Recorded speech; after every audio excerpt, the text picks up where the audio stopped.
હિન્દુ હૃદય સમ્રાટ અને આંતરરાષ્ટ્રીય હિન્દુ પરિષદના સંસ્થાપક ડોક્ટર પ્રવીણ તોગડિયા દ્વારા આણંદ, કર્મસદ, બાંધણી અને પેટલાદની મુલાકાત લેવાઈ। પ્રયાગરાજમાં મહાકુંભ મેળો થવા જઈ રહ્યો છે ત્યારે પ્રવીણ તોગડિયા અને તેમના સંગઠન દ્વારા આમાં કરોડો ભક્તો માટે અલગ અલગ સેવા કાર્યો થવાના છે। આ અનુસંધાને લોકોને જાગૃત કરવા અને આ સેવા કાર્યમાં ઇચ્છિત લોકોના સહયોગ સ્વીકાર કરવા પ્રવીણ તોગડિયા દ્વારા પ્રવાસ કરીને શુભેચ્છા બેઠકો યોજાઈ રહી છે। આવો જોઈએ આગળનો રિપોર્ટ ધનંજય શુક્લ સાથે।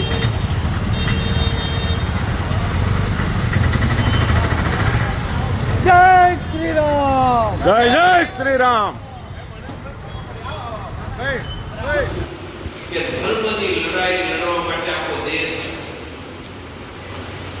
લાખો ગામડાથી આવ્યા અને બધી જ્ઞાતિઓ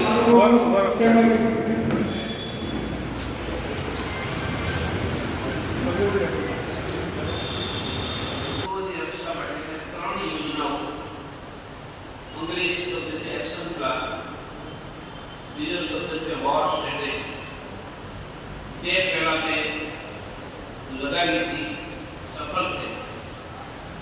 वो 1985 में 25 वर्ष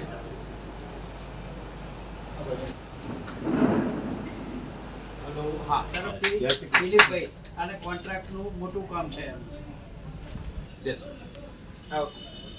ભેગા થાય છે આપણે એક જગ્યાએ ભેગા થાય એવું તંત્ર ઉભું કરવાની આ એક લાંબા અધ્યયનથી જ્યારે 1990માં કાશ્મીરમાંથી હિન્દુઓને ભગાડ્યા ત્યારે મારી ઉંમર 30 વર્ષની હતી। મેં વ્યાપક અધ્યયન કર્યું હતું કે ભૂતકાળમાં શું થયું ને ભવિષ્યમાં શું થશે। તો આ દેશમાં 1871માં પહેલી વસ્તી ગણતરી અંગ્રેજોએ કરાવી હતી।